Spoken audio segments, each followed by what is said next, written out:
Então, depois de vermos as características dos hormônios, nós chegamos então à ação. Um deles é como reguladores de crescimento. Como nós já falamos desde o início das nossas aulas, ele é adaptado ao crescimento isoladamente indeterminado. Ou seja, como ele tem aquela característica de ser uma planta também perene ou anual, ele vai crescendo e você vai tendo lá nele botões, capulhos, flores abrindo, então você vai ter diversas etapas.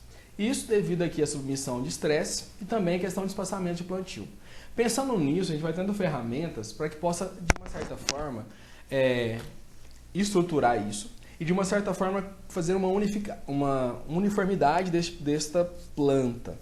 Então, você utiliza aí, e foi vendo as eficácias, de reguladores de crescimento, principalmente de inibidores das estruturas das gibberelinas. As dosagens que foram sendo aplicadas, esses são os testes que são realizados, seja para produtos, seja para qualquer outros fatores, de diversas doses aí, de inibidores da síntese do hormônio das gibberelinas, a gente foi verificando que as plantas elas iam ocasionando, chegando a uma determinada altura e continuavam um processo ali de uniforme de floração. Então isso tem algumas vantagens. Primeiro, plantas. Porque o uso aí do regulador de crescimento, ele vai de uma certa forma controlar a altura da planta.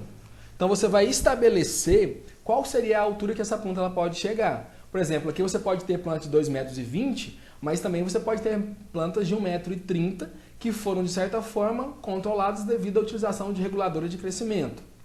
Isso ajuda, por exemplo, na questão de colheita, porque você vai ter os produtos finais concentrados em determinada parte.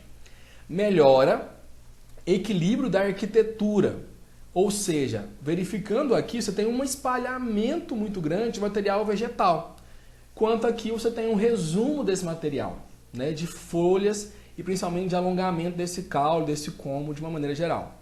Facilita o manejo, né, apesar de com este controle você ter regulador de crescimento, você ter ali um maior tempo para fechar o dossel da planta, mas você reduz perda produtiva, principalmente por essa finalidade de concentração. Diminui o ciclo também da cultura, facilita a colheita e aumenta de uma determinada maneira a qualidade da fibra. Porque ao invés da planta ficar investindo em crescimento aqui, gastando todo o seu potencial de energia aqui nesse fator, ela vai estar investindo aqui na melhoria dos seus botões florais e também do seu capuz. A eficiência. Essa eficiência ela vai depender da época de aplicação, da época que esse regulador ele foi aplicado, para que você possa ter essa uniformidade, da cultivar que foi utilizada e também da dose aplicada. E se essa dose ela pode ter sido parcelada ou não. Lembrando também das condições climáticas, uma vez que essas condições elas podem favorecer ou não a questão da absorção desses hormônios. Lembrando que isso é hormônio. E outro fator seria também as doses de nitrogênio que foram aplicadas, porque o nitrogênio ele tem é responsável também por questão de crescimento. Então você está colocando algo, né, contrapartida a esta finalidade.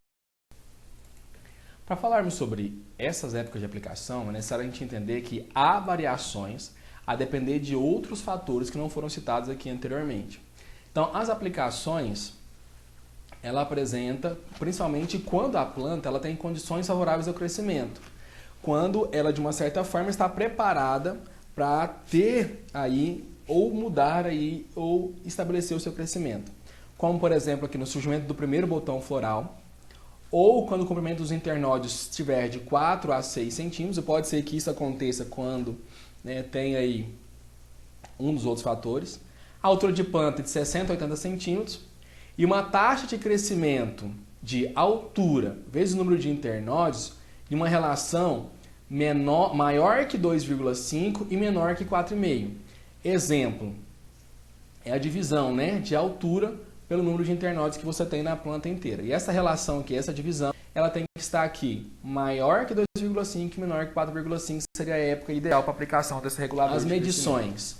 Então aqui, ó, a medição da altura até a gema apical da haste principal em plena previamente marcada. Então você verifica aqui este crescimento, olha só, de altura, qual que seria a altura dessa planta, e aqui você vai verificar qual que seria o distanciamento que você tem entre um internódio e outro. Crescimento exagerado de plantas com internose maior que 8 centímetros de planta. Então, olha a diferença que você tem aqui. Né? A diferença que você tem aqui. Então, são concentrações totalmente diferentes, né, entre uma altura e outra altura. E também da questão da cultivar. Né? Isso vai depender muito da questão de necessidade. Aí. Então, você vai ter cultivares aí de porte alto, porte médio, porte baixo e ciclo médio, tardio ou de maneira geral. E cada uma delas vai ter uma necessidade de regulador. Por exemplo, essas variedades aqui que possuem um porte alto, elas têm uma alta necessidade de utilização de reguladores de crescimento. Essas que possuem ciclo médio, aqui, elas possuem até uma baixa necessidade de utilização. E aqui, as que são de porte médio, elas possuem média necessidade de reguladores de crescimento, porque às vezes a altura que essas plantas elas alcançam já está suficiente. Porém, outras, quanto mais alta for a demanda a cultivar, mais difícil vai ser assim específico. E também temos aí a questão de dose vezes a cultivar. Por quê? Aqui a cultivar de porte alto. Você tem uma dose aqui de ingrediente ativo, que são aqueles que contêm os inibidores de berelina, de porte alto de 85 a 100 gramas por hectare, o porte médio de 60 a 85 e o porte baixo menor que 50 gramas aí, por hectare. O parcelamento.